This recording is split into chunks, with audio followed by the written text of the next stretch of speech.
Hey, what's up guys? This is Marseille, aka the Property Pastor, coming at you with another amazing video, talking today about one of the newest deals that we just closed on. It is a fourplex here in the great city of Hampton, Virginia, and we're just going to walk through some of the details of the deal. I'm also going to tell you about some of the things that went well, some of the stuff I learned along the way. So I believe with every deal we grow. I grow smarter, I grow with more experience, and that's really what it's all about. So we're going to make mistakes, we're going to do some things well, but every single time we're trying to grow, trying to become smarter, trying to get better at doing being a real estate investor. So I'm just going to kind of walk you through a little bit of it. But before I do, I want to remind you to please make sure you like and subscribe to this page. That way you'll get keyed into to some of the amazing content that we're putting out on a weekly basis. And if you got comments, you got questions, make sure you put them down in the comment section. We'll get back to you with any answers, and whatever we need to dig into deeper, we'll make sure we do that for you. So let's go ahead and dig into the deal, into the details of this particular deal.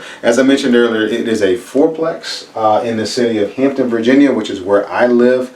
A fourplex, for those of you who don't know, is going to be 4 individual units. That means there's 4 doors basically, and these are 1 bedroom, 1 bath spaces, which are basically mini apartments that people will occupy. So they have their own bathroom, their own kitchen, typically a living room, and then a bedroom, right? So in it, they're going to be paying for their own utilities, so that won't hit our expense line. So these are some really good properties. One of the deals that you run into them is that there are not a ton of them around, at least not in my city. Here in Hampton and Newport News, they probably small multifamily only makes up about 10% of the total market. So I do deals in a multifamily space, and I'm actually doing more deals in the single family space. But in the start of my business, I really focused on multifamily so that I could hedge against vacancy. One of the issues you run into with single family properties, there's pros and cons to everything. On the pro side, with a single family home, typically your vacancy over time will be less, right? So if you get a really good tenant, that tenant may rent that unit, for 10 years, 15 years, who knows? But then sometimes if you get a nightmare tenant up front and you're carrying a vacancy, there is nothing to protect you, right, other than reserve. So if you build a business at the beginning with only single family houses, and when those first 1 and 2, it can be a nightmare. So I started my business with multifamily property, small multifamily, and this is property number 7. So we are just so grateful for that. I am just so thankful to God to have been blessed me to be able to acquire 7 properties in under 3 years. So that's basically, every year we're growing and we're acquiring more and more, and every year we try to scale. So I am really believing that this year, next year, and we're going to really take off in terms of our ability to acquire new assets. So let's look at this deal, right? So this is a fourplex, like I mentioned. This property was purchased using seller financing, and I've got plenty of videos on seller financing. I talk about it a lot because I believe it is a phenomenal tool to be able to acquire an asset. So there was no bank involved in this particular transaction. The owner was an older gentleman.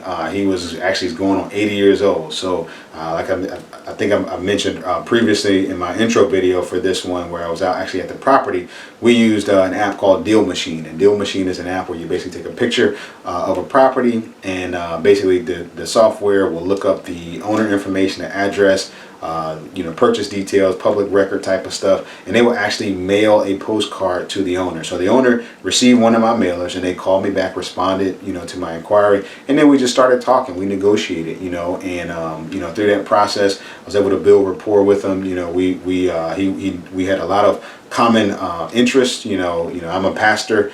He was very active in his church. So we built rapport through that process. If you're negotiating, it is critical to build rapport throughout the process. And basically, we just I tried to find his motivation.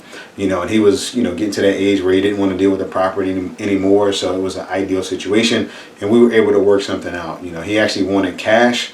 I wanted him to carry a 30-year note, and but he wasn't willing to do that. So we kind of met in the middle. And really what happened was we set up a balloon payment, right? So with the balloon payment, basically what we did was I acquired a property, and we put a balloon on it, which basically means after a certain amount of time, then the balance of the property, the balance of the mortgage will become due.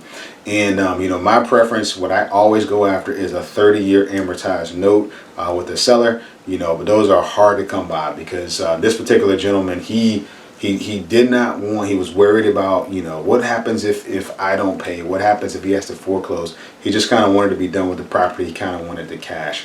You know, and I'm still constantly working through.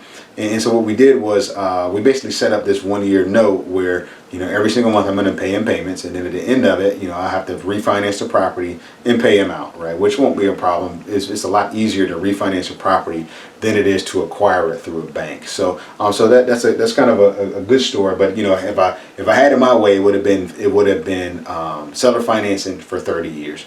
You know, so and I'm still not giving up hope on it. I'm believing that, you know, after I've paid him consistently for a period of time, I can actually show him, you know, using IRS publication 537, the benefits of an installment sale, you know, and showing him that, hey, if I pay you the balance of this note, you're going to get hit with a big tax hit, and then you're going to park that money in the bank and get 0.25 to 0.5%, versus you could carry back the note and hold on to it and get payments, you and your children, for the next 30 years. So I'm really going to be kind of building on that, and we'll talk about that in the what's next section. So but that's how we acquired the property. Like I said, it was seller financing, you know, with the balloon payment on the back end of it. So purchase price, what did I buy this house for? So the purchase price on this home was $160K, $160,000, right? So a lot of the single family houses we buy are $160,000. The property was built in 1948, so it's in pretty good shape. You know, the owner has done a lot of the maintenance. You know, he stayed on top of it, so he was pretty good. He did not have a portfolio. This was literally a property that he owned free and clear, and he had acquired it, you know, several years back, and it was just an investment for him. And you know, we just worked through, and I was able to get it. So it was $160K for the purchase price. From the down payment perspective, I put down $12,000, right? So we did a $12,000 down payment on a $160,000 purchase. That is a pretty good entry point. So typically, if I would have bought this through the MLS or through a traditional lender, that lender is going to require me to put 20% down, right? So 20% of 160K would have been $32,000 that I would have had to come out of my pocket to acquire this asset traditionally through a bank. So that being said, I offered him $12,000. He was perfectly fine with that, right? We were able to figure out a win-win. He wanted some cash. He didn't need all of it right away. So this was kind of an entry point type of deal is what I like to call it. So basically the down payment was $12,000. And then our terms, right? I agreed to pay him $700 a month for 12 months, right? So the thing about it that we did here was these payments, I structured them to be interest-only payments. And basically, you know, he wanted a cash deal only. He's like, I just want the cash, and I want to be done with it, you know. And for me, I did not want to pay $160,000 in cash, right? So I want to put down as little as possible and then take over the property. That is what is called leverage, right? So being able to get in, now the thing about it is, because I am not paying principal, I'm basically just kind of renting the house from him for a period of time until on the back end of the note. So that was incentivizing him to say, well, you know, instead of him giving me cash, I'm actually going to get a higher purchase price for this deal. Because so originally we were going to do this deal for $155,000, right? But then in the course of negotiation, I offered him $5,000 more in the purchase price, and then setting it up for a interest-only payment. So that really gave him, if you look at what the way the math would work after a year, he would make another like $8,000 or so. So he was going to come out pretty well, you know, in the long run. But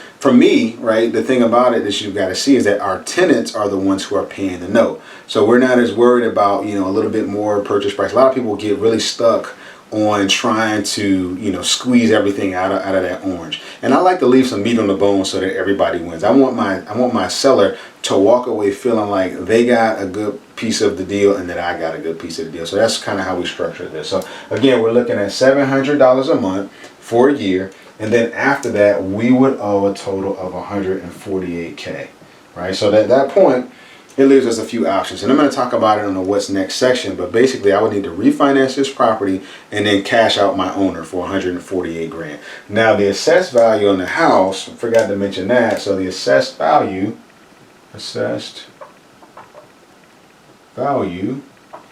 is about 180K, right? So we were able to get the property at a discount. Even by giving them 5K more, I'm still buying it at a discount, right? So me being able to finance 148 grand, put a traditional note on it, won't be any problem at all. So that's one of the reasons why I was able to, I had no problem doing the deal this way. So so that's kind of, our terms of acquisition, but now let's look at what the property is actually bringing in.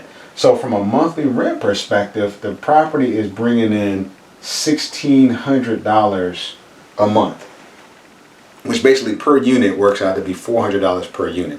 Now that is grossly under market that rent is grossly undervalued for this market, which is one of the things that really attracted me to this property. In the course of talking, asking questions about the property, we got to the standpoint of income, and the owner said, yep, the tenants have been here for a long time. They're paying $400 a month, this, that, and the third. And I had to really kind of compose myself, because, my first thought was like, what? You're almost, $150, $200 per unit below market rent. But the owner had the property free and clear. He wasn't having issues, right? So he was happy. Tenants were happy. Obviously, they're not having to pay, because you can't find anywhere around this area that you're going to rent from there, right? So we have under market rents, but really by conservative estimates, we can get $2,200 a month easy. That's $500, basically $550 a month. So on the higher side, right, I believe we can actually get $2,400 a month in market rent, which is what makes this property so attractive. I have another fourplex, not far from there, pretty much almost like an identical property. And one unit rents for $700 a month, another unit rents for $600 a month, 1 bedroom, 1 bath, pretty much the same scenario. So I'm very confident in the numbers, right? So that's what we're pulling in right now, $1,600 a month, and I'm just going to run the expenses at that rate, right? So what you'll understand is, if you add on that additional 600, potentially 800, look at my cash flow at the end, and you'll see what the property can actually bring in. So from the insurance side, right, our insurance amount, currently we are paying about $120 a month, right? So that's $120 a month for an insurance policy on this property. And then we pay about $200 in taxes, right, per month. Now typically I always put money in for repairs. So our repairs are going to range anywhere from $90 to $100 a month.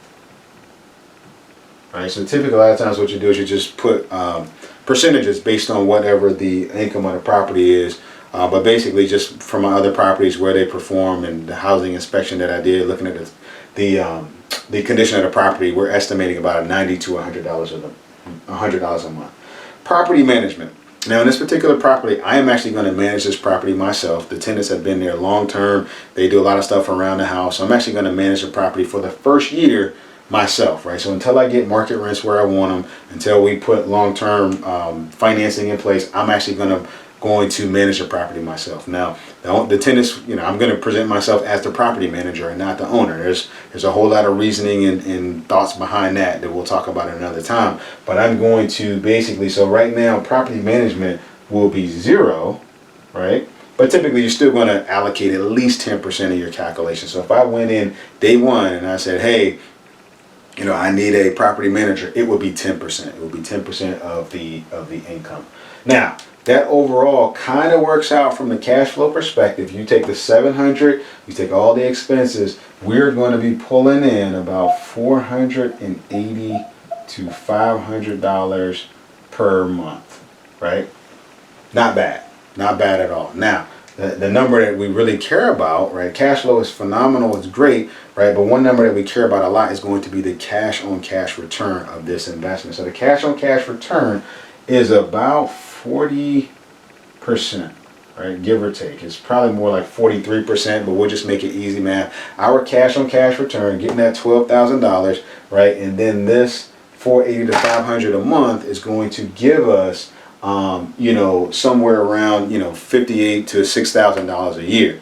So looking at what we spent out, what we're bringing in, this is actually should be like more like 45 to 50%, right? But you can't get that anywhere, right? I mean, you're not, your Apple stock is typically not going to give you that. Now, right now, if you buy it really low, you might get 300%, right? But in the long range, a long game, typically the stock market brings you about, 10%, 8 or 10%. So we're looking at a 45% cash on cash return from this particular investment. That's just from the income side. So we're going to be able to also depreciate the property. So I can take this 160K, divide that number by, should be like 29 and a half years, right? So every year I'm going to get a deduction of 160K divided by 29 years, right? So that's going to come off of my taxes.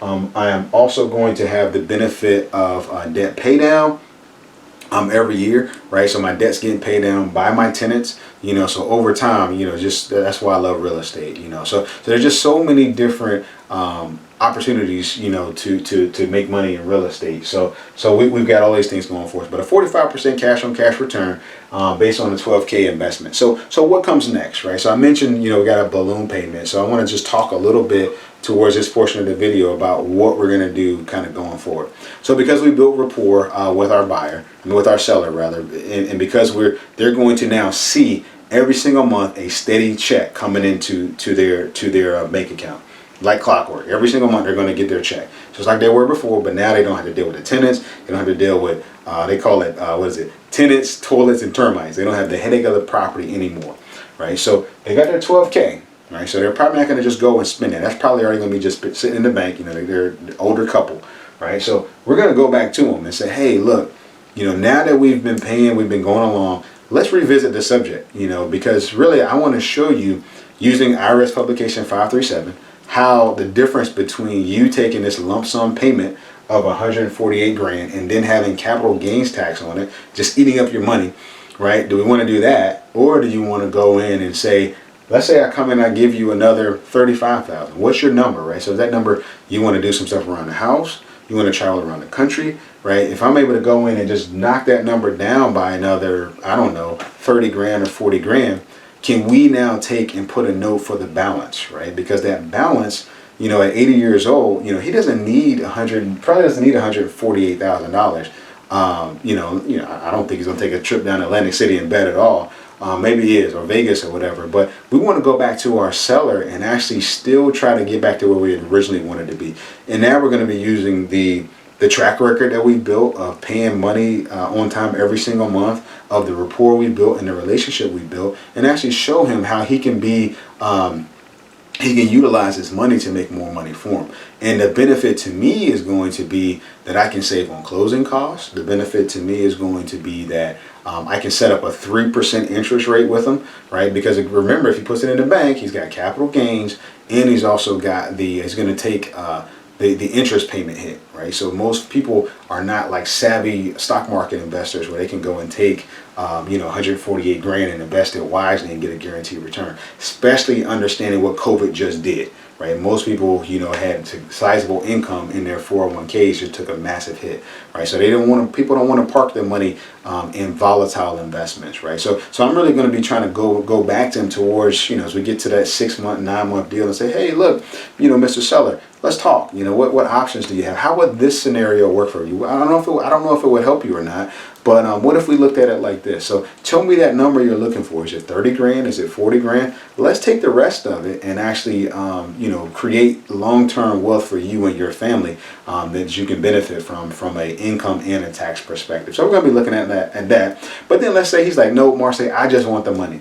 I just want the money. Go ahead and give me the money, right? So if I go ahead and we cash him out, I am still going to go back to Mr. Seller that I've built a relationship with and try to convert him into a source of private money, right? Because now he's got this money sitting out here and it's like, what do I do with it? We can utilize that money and he can loan it back to me at a, 4%, 5%, right? And if he does that, I can take his money and give him a guaranteed rate of return. So that is the beauty of real estate, the beauty of setting up relationships. But we are going to leverage this year of performance to try to create a value play in the long run, right? So originally, like I said, I wasn't able to sell them on balloon finance, and I'm still working on my skills. I'm still trying to become a master negotiator, right? But at the end of the day, the battle is not over. We've already come in and created a win-win for both of us.